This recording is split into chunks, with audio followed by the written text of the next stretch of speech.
difference, one cup at a time. Tea time. So be sure to grab your tea, grab a seat, and tune in to Miss Liz.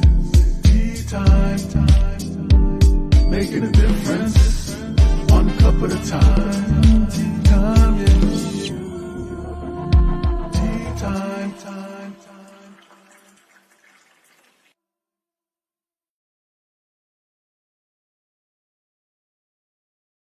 Well, welcome to Tea Time. Miss Liz here. Yes, it is not a Thursday, it is a Tuesday, and we have a special guest in the house today. We have Georja Umano in the house, and she's going to be talking about animal activists, her project, and we're also going to be talking about her book, Terriers in the Jungle. So we're going to be talking about a lot of stuff, but the most important thing we're going to be talking about is treasure every animal. That's her tea. And we're going to serve a different type of tea. So if you haven't subscribed to Miss Liz's YouTube channel, run on over, click to that little doorbell, and be notified when all these incredible tea times come up. And you can listen to them in your home, at a picnic, in your car, all of that good stuff. So before we get started, let's get the disclaimer out there. Let's get some bio out there. And then let's get Georja in here and let's spill some good cup of tea in a different style, Miss Liz's style. Disclaimer for Miss Liz's Tea Time live show. Miss Liz myself is going live using StreamYard. Before leaving a comment, please grant StreamYard permission to see your name at StreamYard.com. Please be advised that the content brought forward for any Tea Time show hosted by myself, Miss Liz, is always brought forward in good faith. However, may bring forward dialogues and opinions that are not representative of my platform. The facts and information are perceived to be accurate at the giving time of airing. All Tea Time guests and audience participants are responsible for using their good judgment in taking any action that may relate to the discussion. The content brought forward may include discussions for some where they may be emotionally at risk. It is significant to know that the show is engaging in discussion forums only to offer and inspire awareness and connection and is not providing therapeutical advice. If you have any questions about the disclaimer or the panelist discussion, you may freely contact me, Miss Liz, through my email at bookingmissliz@gmail.com. Moving forward, should you choose to voluntarily participate in today's show in any aspect, I myself, Miss Liz, welcomes you. And should you decide that this show is not made for you at this time, I respect those wishes and will see you at a later show at a later date and time. And this week, we have a special week. We have a tea time today, tomorrow, and Thursday. We have two. So we got a full week this week. So a lot of surprises coming up. So now a little bit on my guest. Georja Umano is an animal activist who has organized, spoken, and written about animals and animal causes in the U.S., Italy, and Kenya, especially in the fields of elephants and wildlife conservation. She is also a film, TV, and theater actress and stand-up comedian, as well as teacher and journalist. She has earned a BA in English Literature at LeMoyne College and an MA in Educational Theater of New York University. Her acting career started in New York, and she has always leaned towards comedy.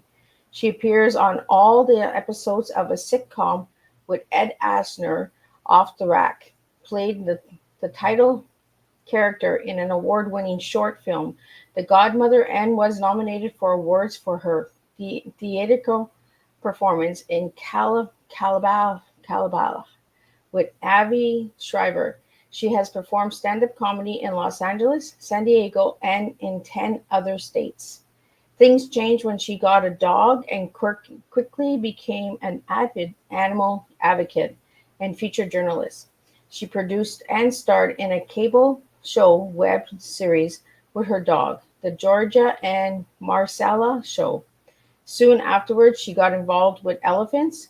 She went to Africa 6 times. The last time she decided to move there, bringing her 2 rescue dogs along with her husband, author Gerald Everett Jones, in her new novel, Terriers in the Jungle. She wrote about many of their adventures, including her plans to create the Elephant Matriarch School. I'm going to get her to say that word because I don't think I'm saying it right. In Kenya. The novel is narrated by her dogs. As a young woman, Georja experienced a vivid past life regression in which she was a young child whose mother was killed by an elephant hunter, and she was raised by elephants. When she was staying in Kenya, she realized that in that past life, she actually was an elephant. Now she knows lots of elephants in Kenya, has adopted many orphan elephants, and hugs many of them. Terrier in the Jungle won first prize in animal fiction at the Bookfest 2022. Many people say that this book should become a movie, and Georgia is working on that project now, which I found out some good news about that. So we'll be talking about that. So let me get Georgia in here. Welcome, Georgia. Hi, Miss Liz. Thanks for having me. And it is a real pleasure to have you here. I got to meet you through your husband, Gerald, who was also on Tea Time. So Right. a real honor to have you here. Thank you. So, Gerald, Georgia, I want to go back into what I do with all of my guests. So, who was Georgia as a little girl, and who is Georgia now? Oh, boy. Well, as a little girl, I was very shy. My mother was Catholic, my father Jewish. So half of me was guilty and the other half guilty. And they didn't get along. They split up. And I was kind of in the middle. And it was kind of difficult, truthfully, because I was the only child. And so I spent my younger years being very quiet, and I didn't really blossom till like 8th grade. And then all of a sudden I went to a new school. I suddenly got lots of friends, and I just started slowly coming out of myself. But what attracted me to acting was that I was so shy, and it was hard for me to do a presentation or talk normally in front of a lot of people. So I just started getting intrigued by the whole acting world. And that was a lot of fun for me, and also therapeutic. But I was also writing along the way. When I was a child, I was writing all the time too, memos, but I never thought of myself as a writer. In those days, that didn't appear on your radar as a possible option of something to do for a job, And anyway, so I had a dog when I was little. When my mother didn't like the dog, and she disappeared it, and it broke my heart. So I just kind of squashed down my feelings about animals for many years until 1997, when I saw a little dog and I fell in love with it. And then I adopted a dog. And that changed my whole life, because even though I was in the arts and everything, I stayed in the arts, but I became so in tune with animals and learning more about. And when I first got my dog, I didn't even know that there were so many thousands of rescue dogs who need homes, and they get killed every year. Because I bought mine. That'll be the last dog I ever buy, because my goodness, there's so many precious little things out there that need a home, And then I got involved with a group of animal activists, and we were trying to get Billy the elephant out of the Los Angeles Zoo. And through that, I met Joyce Poole, who is a world-renowned elephant communicator expert. And she has been studying elephant communication for 50 years. And I just became totally fascinated with elephants. And it was just something I just rose up in me, and it was very strong. And I just had to go to Africa. I had to be around these elephants. And then every time I went there, it just got more and more involved with it. And so that's led to where I am now, which is I moved there with my husband, Gerald, and our 2 little dogs in 2018. And I wanted to be around the elephants, but I couldn't get a work permit to do that year. So I was offered a job as environmental director for a rescue group of young women. And I learned from that of all the times I had been in Kenya, I had never been aware that there's this whole class of young women who get impregnated in high school. Many of them are raped, and it's just kind of, people look the other way because it's so common, and there's no birth control. And these girls then always quit school. They don't finish, and they have a responsibility for a baby. Sometimes they're shunned, sometimes they're not, but they're mostly rural and very, very poor. And I was amazed to find out that these girls had never even seen an elephant. And I thought that was so tragic, because here they live right near, one of the most beautiful animals in the world that people travel all the way around the world to see. And they haven't seen one because they can't afford to go to the park, and they never leave their one spot.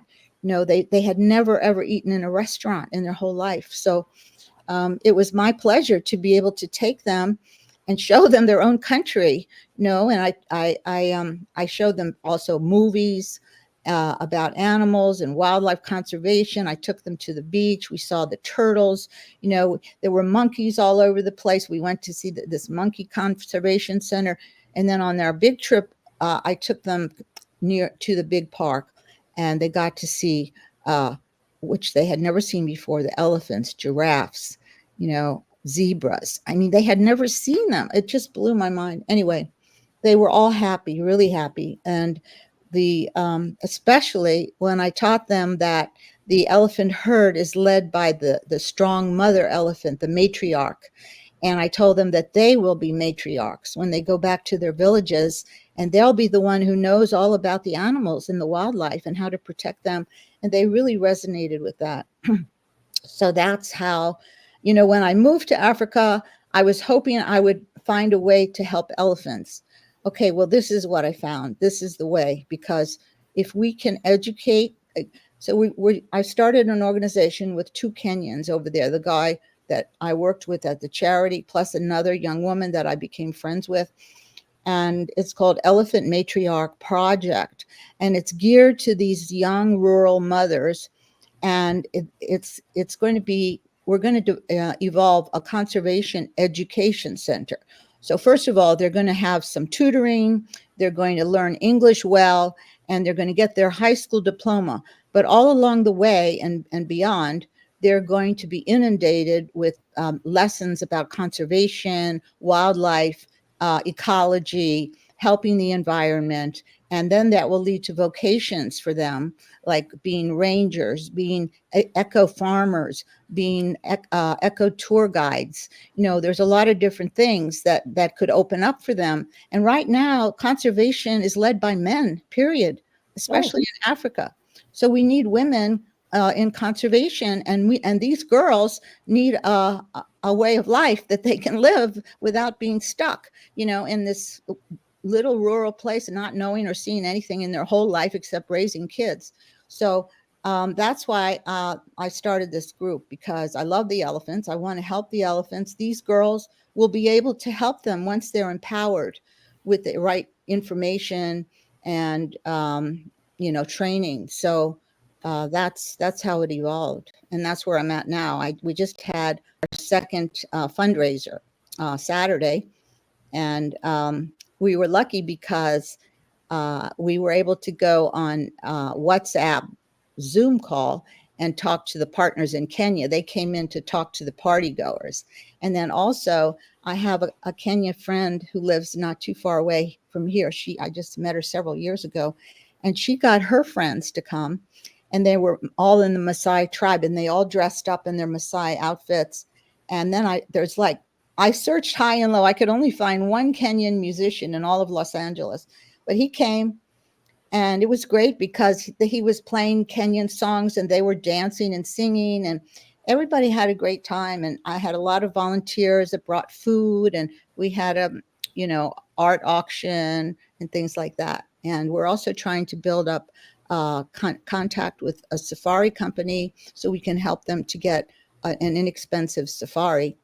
So that's been taking up a lot of my time, along with, like you said, my book that came out. This is it, Terriers in the Jungle. And it's really the story of my trip to Africa when I lived there with my dogs and my husband, and where I found the girls. So, but it's all told from the point of view of the 2 dogs. And it's won 9 awards. So I'm very proud of that. And I think it's good for even like kids from, say, middle grade up through adult, because they like the things that the dogs are talking, but the dogs also, there are some heavy, items in there about conservation, poaching, and things like that, but it's kind of educational too. So, and that's what I really like about what you're doing, because you're bringing the education, right? Because you mentioned something about they live right in that country and they didn't even know about the safaris and animals because they couldn't afford it, right? Right. And we have to sometimes go to a different country in order to bring the education. and open the eyes and say, look, you're right here. It's right in front of you. Let's get you educated. Let's get you acknowledging what's in your own land. And we do that even in our own countries, in Canada and the United States, right? We have all these incredible things and organizations and projects going on that we don't even pay attention to because we're not educated. We don't have the knowledge about it. And that's what I really liked about this is when Gerald said, Liz, can you talk to my wife? And I said, absolutely, because I want to know more. I have an elephant in my tea room that's pointing to the door because they say that's apparently good luck. So, and there's so many meanings behind the elephant. And I want to get into the elephant communication. Yes. So how does that work? Oh, well, elephants, their brain is 3 times larger than ours. They've been on Earth. They've been on Earth for 3 million years, longer than human beings. Oh. They have societies. They have communication with each other. I mean, they're very smart. They're unlike human beings. They take care of each other. They do not kill each other. They do not kill other animals. They mostly protect other animals. In fact, they're such an important part of the ecosystem that they help trees grow. Everywhere they walk, when they eat a lot, because they don't have good teeth. So they chomp on a lot of leaves all the time, and a lot of them pass through without being digested. And so everywhere they go, when they poop, they're pooping out seeds. So trees grow. And yes, and also with the forest elephants, when they go in the forest, they eat the smaller trees, and that allows the big trees to get even bigger, more carbon capture. And even when they step in the mud, their footprint is so big and so deep that it becomes an ecosystem for tadpoles and other little animals. I mean, I think they're the most amazing animal ever. And also they can remember every elephant they've ever met. They remember people. They have incredible brains. I mean, there was a story of a guy who was helping the elephants down in I don't know if it was South Africa or one of the southern countries. And he lived in this little house up on a hill, but he would go out and, if an elephant was in trouble, he would try to help. Well, when he passed away, the elephants all knew about it. And over a period of 3 days, 200 elephants went up to his cottage and they mourned him. They stayed there for a while and they mourned him. Yeah. And yes, they're very amazing, emotional, intelligent, smarter than we are, more connected to the earth, saviors of the earth. And here we are, human beings, still trophy hunting them. Some rich guys pay money to shoot these elephants, and other people shoot the elephants or kill them with arrows just because they think they're pests. And that's part of the problem why I'm working with these rural girls, because there's what they call human wildlife conflict. There's so many people, the population is exploding in Africa, and people are building their farms and homes right on the migratory routes of the animals. So the animal's in the park, and then he comes outside the park to find water or something, and there's a farm. So of course he just walks in the farm and he starts eating. And then for these uneducated people, they consider them to be pests, so they shoot them. And then the elephants attack back. So it's very dangerous for both humans and animals. So that's why we need to desperately help these underprivileged people to learn, to be educated about their own country's animals so they can protect them. These animals are dwindling every year. It breaks my heart. Do you know, in the last 50 years, we've lost 75% of wildlife. I mean, it's unbelievable. It's unbelievable. That is crazy. 75%. That's not even half. That's over half. Yeah. Wow. For the elephants, like, they're right in Africa, and the community doesn't even understand the value that they bring to their area. I'm so glad you went there.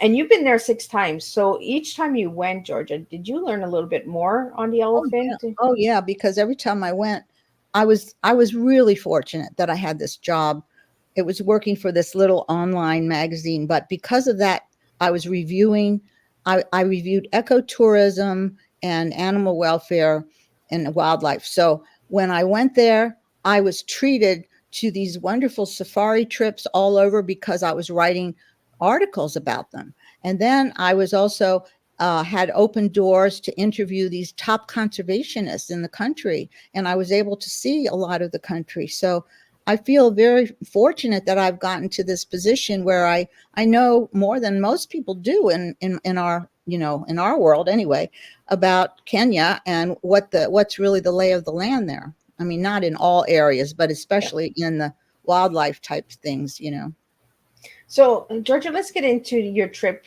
when you took the Terriers Yeah. and you wrote this book. How did that all come about? Well, Gerald, we had been to, every time I went to Kenya, I was able to bring my husband. So we had a great time, So we went 2010, 11, 12. And in 2012, the poaching crisis hit. And everywhere we went, there were dead animals. And I couldn't take it. It was so depressing.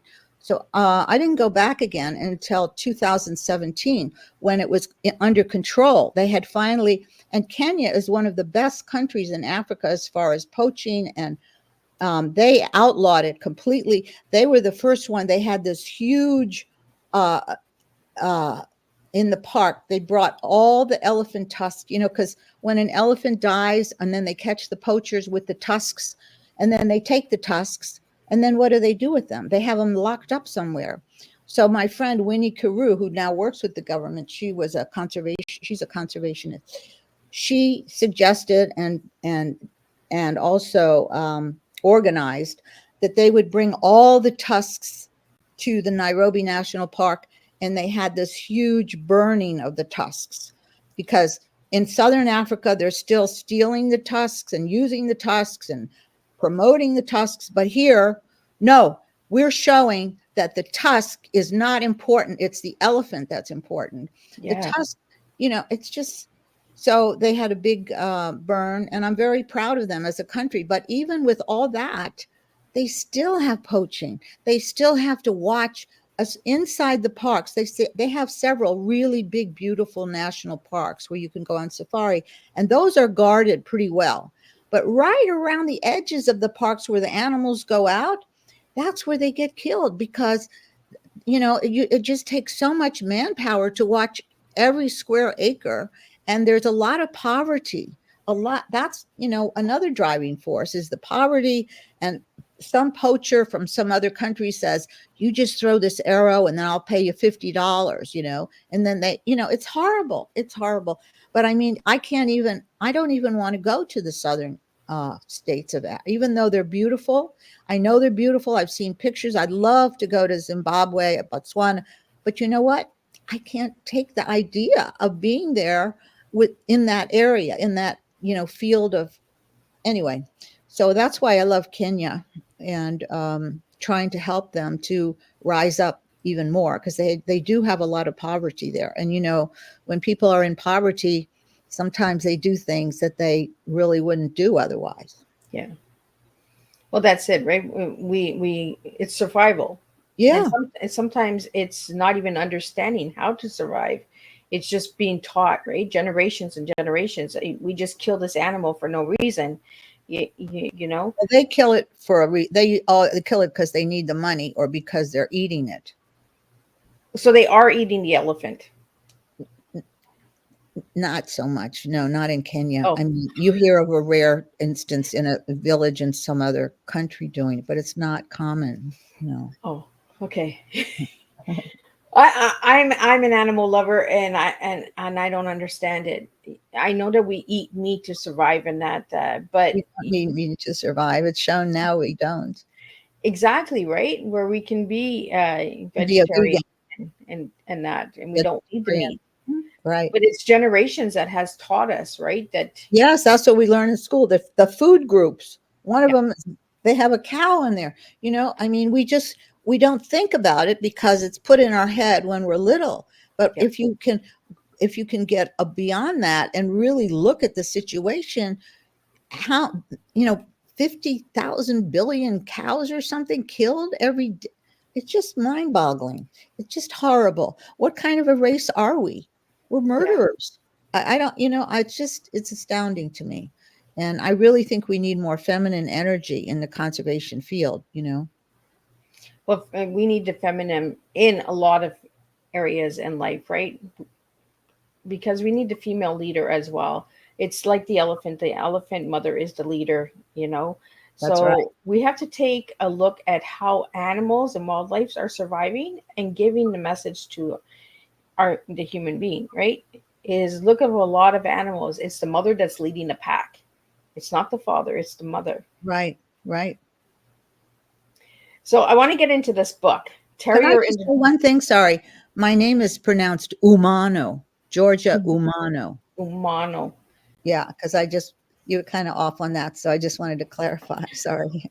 Well, no, that's okay. Because I like when people let me know that if it's mispronounced, right? Because that's how I learn as well. So thank you for that, Georgia. Sure. I want to get into the Terriers in the Jungle, the two dogs. Because Yes. I listened to the podcast that you and Gerald did together last night, and I was like, "Oh, that's a really interesting story." So let's get into the two dogs, because you adopted these dogs, and Yes, they're both rescues, and they're both. In fact, Romeo. First, I had Roxy with another dog that was my first dog, and he passed away. She was a rescue. And that's even with the rescues, it's so amazing. I mean, we're all learning, I guess, as we go, but you think we would be farther along by now. But I rescued her from a shelter, and she was so depressed, and I couldn't figure out why. And I tried to give her a name, and she didn't respond. And then finally, I just started calling her different names. And when I said Roxy, she went, huh? So I knew that was her name. And I said, she must have had another home. And nobody told me anything about it. So I called the shelter. She was running the streets with her twin brother, Rex. And when they brought him to the shelter, they put him in different places, gave him different names, and they were both depressed. And then I was going to try to adopt Rex, but he was already adopted by somebody else. So it took her a while, to come back to being happy. And then when I got Romeo, when my other dog passed away, I got Romeo. He was a stray dog who had 2 broken legs as a puppy. I don't even know how he survived. And he was put in a shelter, a high kill shelter, and they were going to euthanize him because of his legs. And he was on the way to the euthanasia when he was rescued by this wonderful rescue group. And they took him to a vet, and they wanted to cut his legs off. And she said, no. And she said, just put steel plates in the legs. And that's what they did. And he's fine. I mean, you wouldn't even know that when I first got him, he limped, but now he doesn't limp. And he's very, very sweet and feisty, wonderful dog. So when we decided to move to Africa, we didn't know how long we were going to be there. We weren't sure what it was really going to be like to actually live there. So we couldn't leave our dogs behind, so we had to, and the dogs, I had been training them anyway. So they were close to being, I made them into service dogs because I had a little hearing thing going on. So I was able to get my foot in the door and get them really well trained. And so we were able to take them on the airplanes and everything. And, but it was a big adventure for them, and they met so much wildlife. I mean, from the very first day we got to Kenya, we were in this beach area, and we were all like kind of prancing down the beach, and Roxy runs up straight ahead, and she bumps into something, and it turns out it's this big camel that's sitting on the, and she was like next to his face, and she's like this small, and he's like this. There's his mouth, right? So it was funny. And then Romeo comes running up, and so then it turns out there was a guy sitting there, a Kenyan guy. He says, "Oh, don't worry, that's Obama." They named him Obama, the camel, because they love Obama over there. So a lot of things are named Obama. He said, "Oh, that's Obama. He won't hurt the dog," So anyway, I thought that was so cute. So of course I put it in the book. And the book, it's written in Romeo's perspective, Romeo and Roxy, and they talk to each other. So, and this is like, because I'm so close to them, sometimes I feel like I know what they're thinking and saying. So he says to her, Roxy, were you scared? And she said, no, I could smell the grasses on his breath. I knew he must be a vegetarian. I found some good news about the book. It's in the 2023 23rd Film Fest in Beverly Hills. It was a fine. I wrote the screenplay, and it was picked as official selection in the Beverly Hills, and I was like floored because it was like the first draft of the screenplay, and it didn't win any awards beyond that. But it was a very privilege to be there and to be a selected thing. And since then, that was over a year ago, like maybe a year and a half.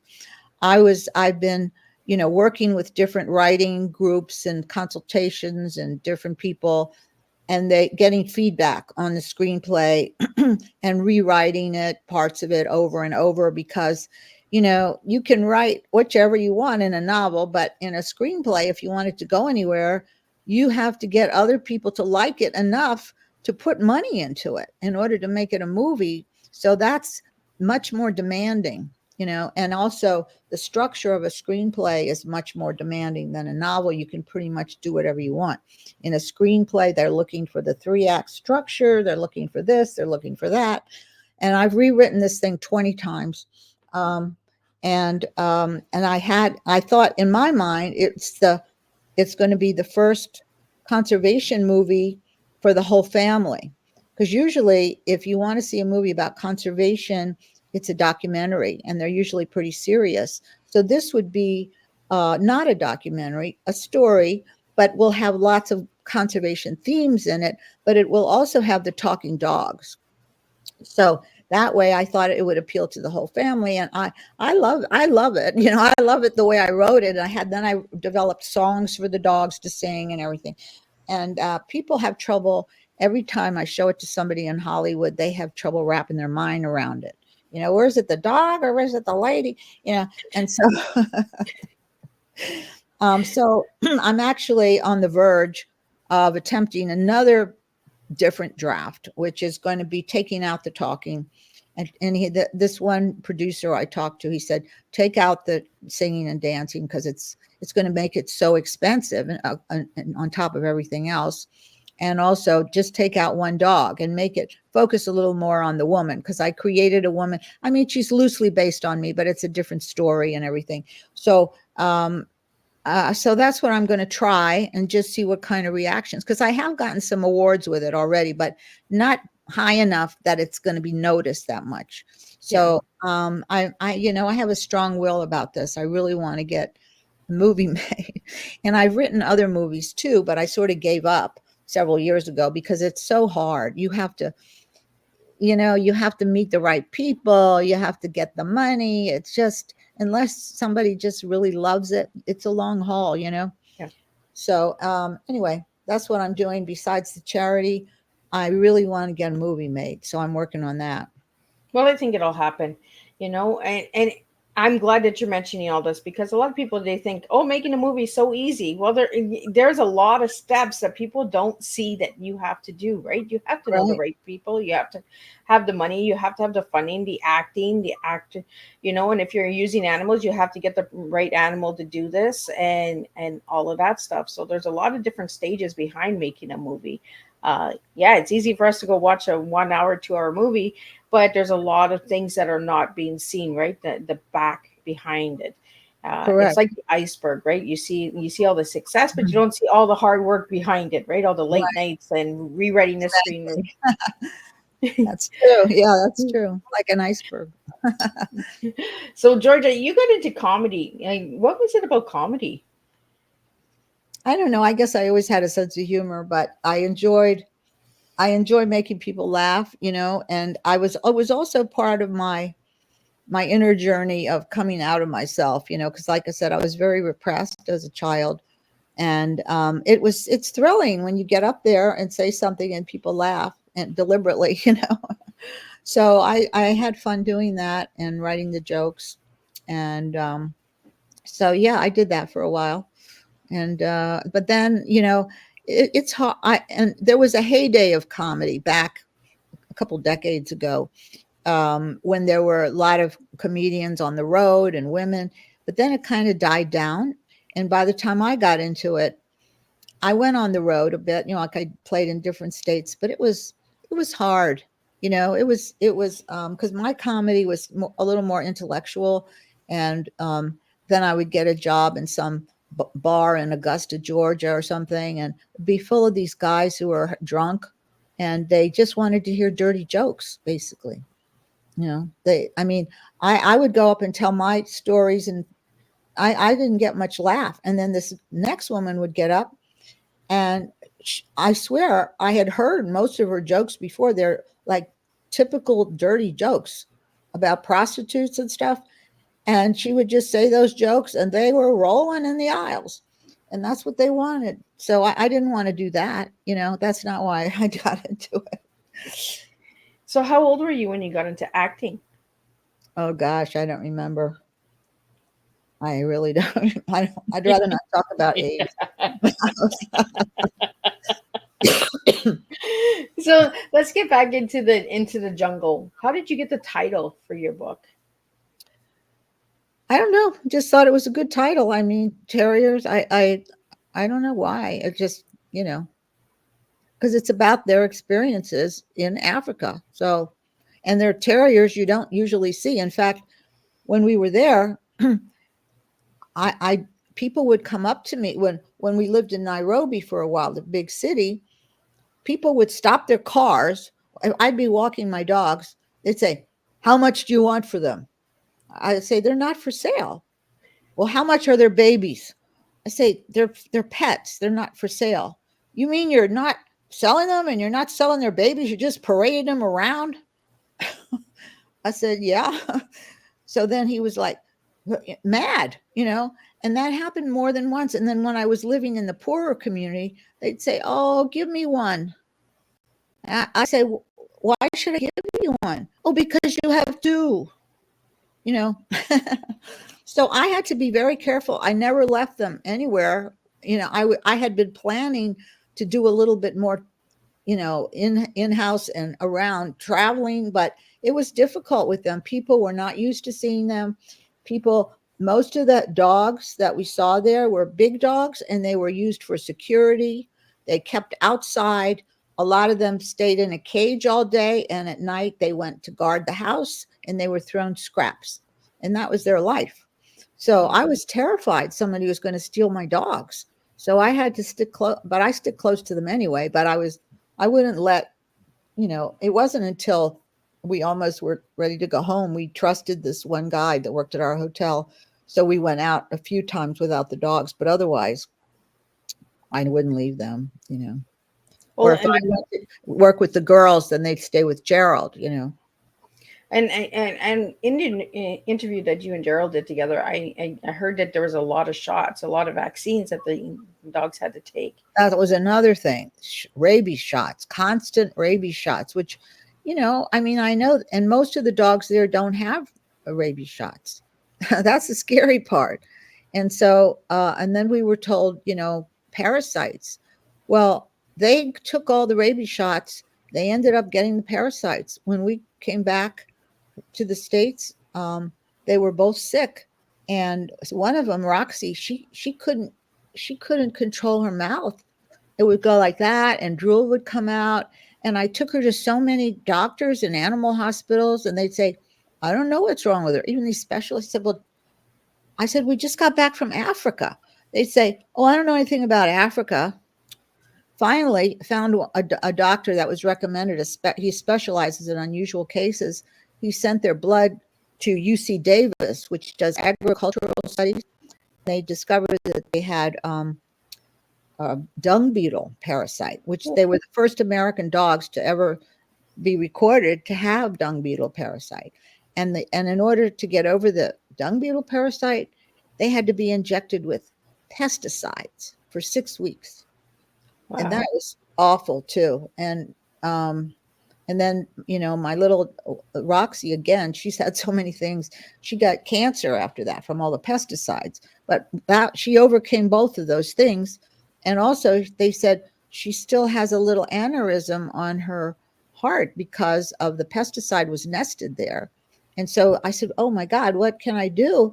They said, there's nothing you can do about it.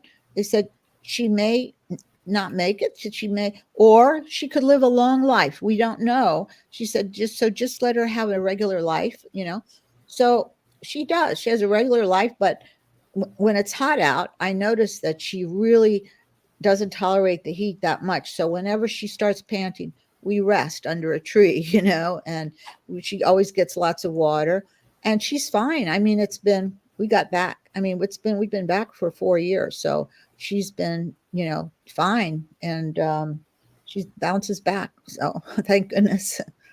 So do you have any plans of going back to Kenya? Hopefully, yes. But I'm sort of holding off until we raise enough money to at least start or get in process the first building that we want to build. We were donated 5 acres of land in this rural town. It's right outside of Tsavo National Park, which is the largest park, and it's where they have human-wildlife conflict. And she's from that city. Rosie, this woman I befriended when we lived there, and she's one of the partners, and she got her grandfather to donate 5 acres of land where we're going to build these buildings. And so the first step is getting enough money to put up the structure, and the first structure is going to be like a community center with classroom, because we need to let the whole village get involved with this project so they accept it, they understand it, and they want the girls to go there and encourage the girls. And then maybe we could start a couple of classes. Meanwhile, I'm hoping that once we get something on the ground, it'll be easier to connect with these bigger like elephant conservation organizations and other animal organizations who might help us, because we want to build a really beautiful big building that will have different classrooms, and we want to have a big vegan kitchen there and lots of different things. So it's going to be, we have to, and I'm not a fundraiser. Truthfully, I've never done this before, so I find it kind of a burden. I'm trying to find partners or people that'll help, because I think people hear it, they say it's a great project. And in my mind, if it's successful, it could become a role model for other communities to do, because it just breaks my heart when I think of all these innocent girls stuck and then the elephants, getting killed, and they could become a whole league of elephant protectors, So I'm hoping that it will grow, but right now it's kind of hard because like I said, I'm not a fundraiser. I need help. If anybody out there would like to become part of our group, and especially if you know something about fundraising, please contact me, contact us, and join us, because it's going to be a wonderful. And then part of the project is we're going to enlist other conservationists and people from around the world. I mean, so in other words, if you work in any area of conservation or something that we deem would be helpful to these girls, you can come to Kenya have a little safari, and for part of your trip, you come and stay at the Elephant Matriarch Project, and you'll be able to actually interact with the girls and teach them some of your expertise that will help them on their journey. And I think that would be an exciting project for a lot of people. A lot of people have said they would love to do that, and they have something to offer. And that's what we're hoping to get more and more people involved. But it's the starting up point right now that's so difficult, of just getting the first thing going so people see that it's really happening and they're believing it enough to join it, enough to donate money to it. And so for all of your wonderful listeners, please consider a donation and send me a letter to, if you want to be part of it, or a message, and we would welcome you, with open arms. So if anybody wanted to know more, I just put the website up as well. They can go and check that out as well, make donations on that website, correct? Yes. So we have a question here for you, Georgia. Is there a location for the girls at this time? You mean, oh, well, the girls, the starting project is in this town called Kajiri, Okay. it's about 18 miles from the border of Tsavo National Park, Tsavo East, the largest park, one of the largest parks in Africa. Lots of animals, thousands and thousands of elephants. So in this town, that's where we have the 5 acres of land donated. And it's a place where we really need something like this because they do have human wildlife conflict. So that's where it is. It's called Kajiri, a small town. I'm just looking. The purpose and object of the program is educational practical outreach to the entire community with a special emphasis on building leadership among the large population of young, undereducated mothers and children who reside in the rural area of Kenya. Do you want to tell us a little bit more about that, Georgia? Well, yeah, I mean, I thought that's what I was talking about. I'm not sure what aspect of it you want me to talk about. I mean, the girls that live there now, there's already thousands of girls that live there, and they don't have a job, and they quit school. So that's what we're talking about. They're undereducated, and they don't know anything about even though the wildlife, the only thing they know about it is that it's scary. When they come out of the park, they're terrified, and they don't know how to protect themselves. They don't know, the value of the wildlife. They just see them as pests. So we need to educate the whole village, and we want the girls to become leaders in the village and beyond, once they understand, the ecosystem and everything. And what are the ages of the girls that you're working with? Well, the ones I worked with when I was living there were anything from 15 to 24. Wow. Wow. So I'm just looking a little bit over the website here really quickly. Can you tell me a little bit about the other co-founders that are in Kenya? I believe they live in Kenya, correct? Yes. There's Hari Rama.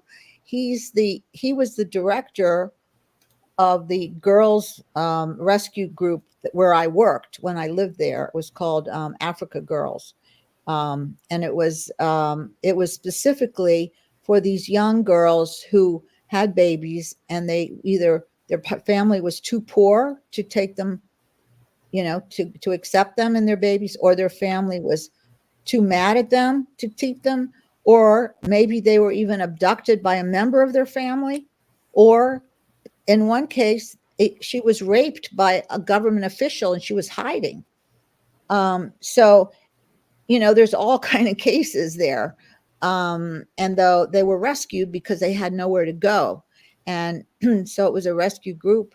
But these girls exist in all the villages in Kenya and in many countries in Kenya. I mean, let's say, as far as I know, and I'm certainly not an expert in any other country, but from what I've heard and read, the women in Kenya, they're up the top as far as the way women go in Africa in general.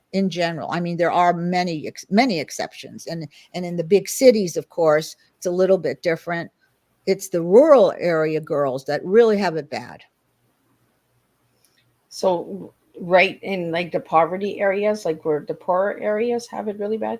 Yeah, which is pretty much all the rural areas. Wow. I mean, I was amazed when I saw the places that they live even. I mean, they're just very makeshift, and they've been there for generations that way. And the other co-founder of the project is Rosalind. Yes, Rosalind and I met on my trip before the trip that we moved there.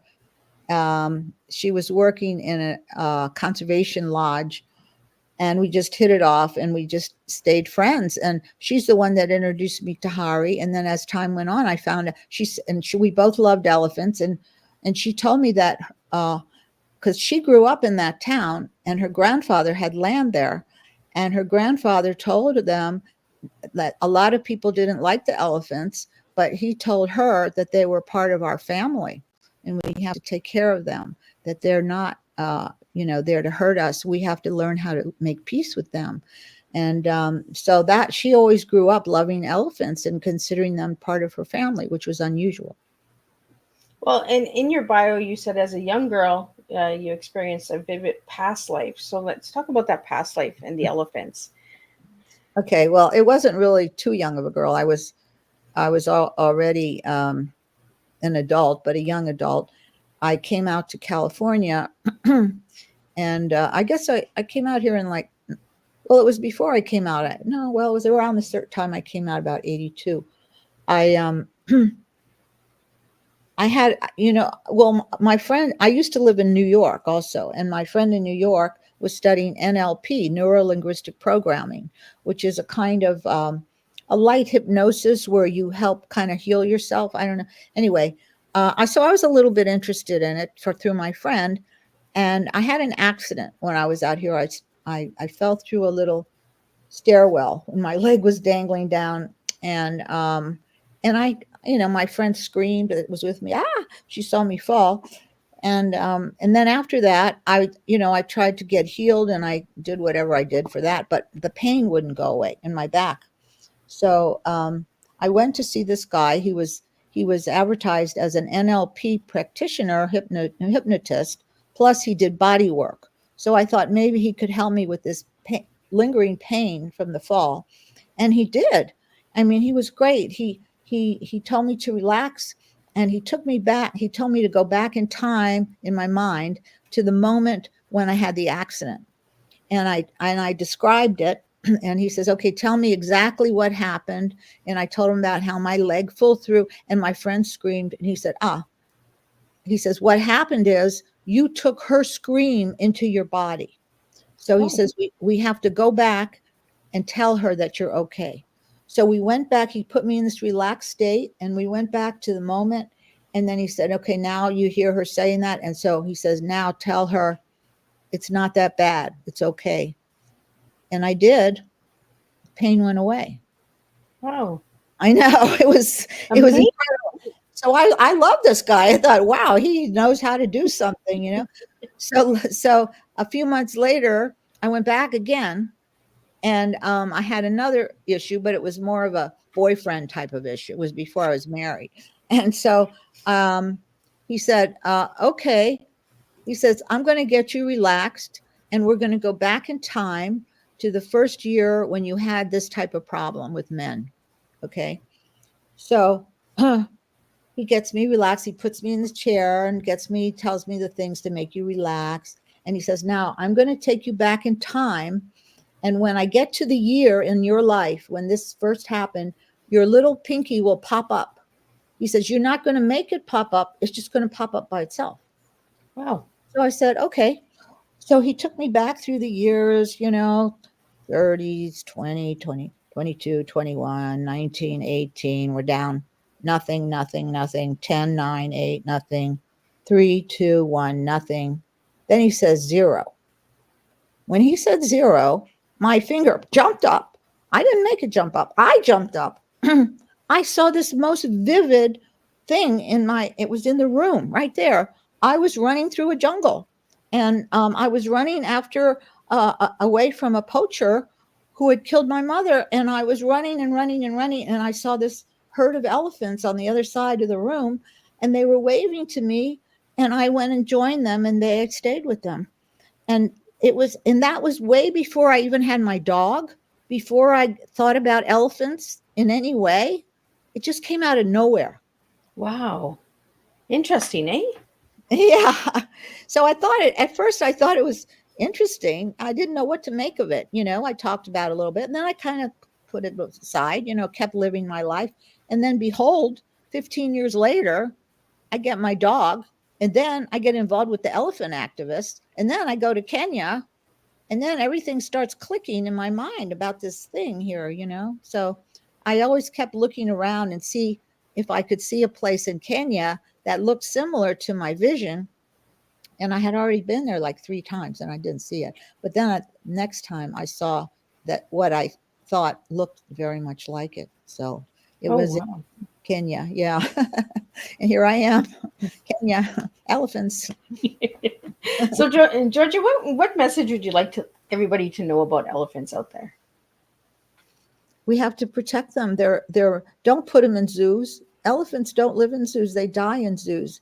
That's what I was first protesting. We put these elephants in the zoos, and elephants' feet are soft. They're made to walk on the earth for hundreds of miles, and they're stuck in these little cement cages, and they can't move. They're very social animal. They know hundreds of other elephants. They communicate. We stick them by themselves. They're so depressed. They die of arthritis and depression. And it's just, we're so stupid sometimes as a race. What we're doing we just don't consider that other beings on this earth have feelings and intelligence and lives and families. We just do whatever we want to do with them. And it's just not right. It's just not right. And especially elephants. Elephants are magnificent. Elephants are smarter than we are. They live peacefully in families. They walk hundreds of miles. They know, and they talk to each other. I don't know what to say. It just, we just are out of touch with it. We don't live around elephants. We've never seen an elephant except in a zoo usually. And same with the other wildlife. When you see these lions in a cage and they're pacing back and forth, the poor things. That's not who they are. So I just want human beings to wake up and see that we share this earth and we're killing the earth. But when we kill the animals, when we raise all these cows, we're killing the regular fauna and flora. We're just doing it so we could feed the cows. It's not right. It's not right. So anyway, that's how I feel. And I really think we have to protect animals, and especially elephants, because they are the crowning glory of the animals as far as I'm concerned. So, Georgia, if anybody wanted to reach out to you, how could they find you? I'm on Facebook, Georja Umano. I'm also on my website. You'll find my phone number. You can send me a text. I think there's an email address there too, but it's more connected to my email is, you could see my name if you see my name under there, Georja Umano, Georgia with a J, Georja, Umano with a U, Umano. At georgia.umano@gmail. That's my email address. I would welcome anybody who's interested in this to, get in touch with me, because I say we're a new organization. We need help. We definitely need donors, and we need people who might have some experience in this kind of area. There's people in this is one of those villages that doesn't even have water. They collect water in buckets, and when there's a drought, it's the women who have to go miles away and carry the water on their heads, etc. So we're going to need to put boreholes in there. Some people work with people. There's just so many different phases where we could use almost anybody's help, if you're good at anything. And if you've never been to Kenya, I highly recommend you go to Kenya. We're also going to be facilitating some safari trips there, inexpensive, because we have some safari people who want to help our charity. And so you can contact me about that if you want more information. If you want to know how you can help, if you can donate any amount of money, would be most grateful, because right now we're still at the beginning. We don't have anything. We have the acreage. We have the will of the people, but we don't have the money to put the building up, even though making a building in Kenya is a lot less expensive than in the United States, say.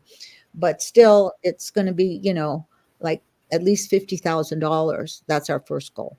So if you can help in any way, we will love you forever. And you can be part of our herd and be on our list. And we'll let you know when we have a safari or some kind of great event. Like yesterday, we had Sunday, we had an event here in Los Angeles at this beautiful house, one of the animal activists. And we had the local Kenyans came, and there's a great musician that lives here, and they sang and danced, and we talked to our partners in Kenya on WhatsApp. Everybody got to meet them, and we had auctions, and it was really a lot of fun. So, any ways we can think of to raise more money and have more camaraderie, more supporters. If you want, we're going to be collecting books to send over there for the kids and the young mothers, that are things that are, in English, but not real complicated, because even the girls, they went to school, but they dropped out, and they're going to have to study more English.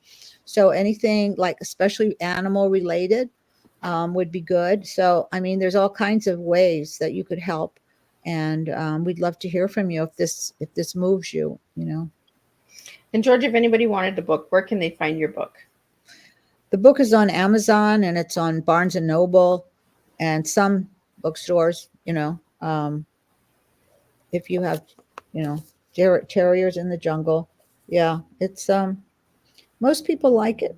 I like it. I hope I can get the screenplay made, but Well, we're going to keep our fingers crossed for that. I think you'll get it. Thank you.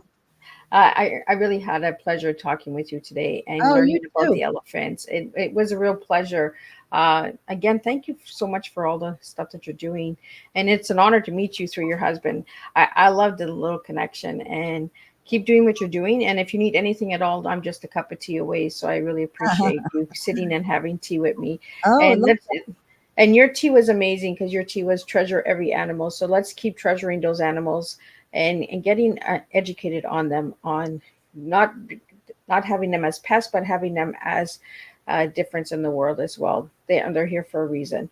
So let's respect them as well. So thank you again, Georgia, for joining me. And I will see everybody again tomorrow afternoon with Diane Batter, who is from Canada, and she'll be speaking about her book, Written in Stone, and she'll be joining me. And then Thursday, we have husband and wife, Elizabeth and Freddie, that are coming in with intimacy.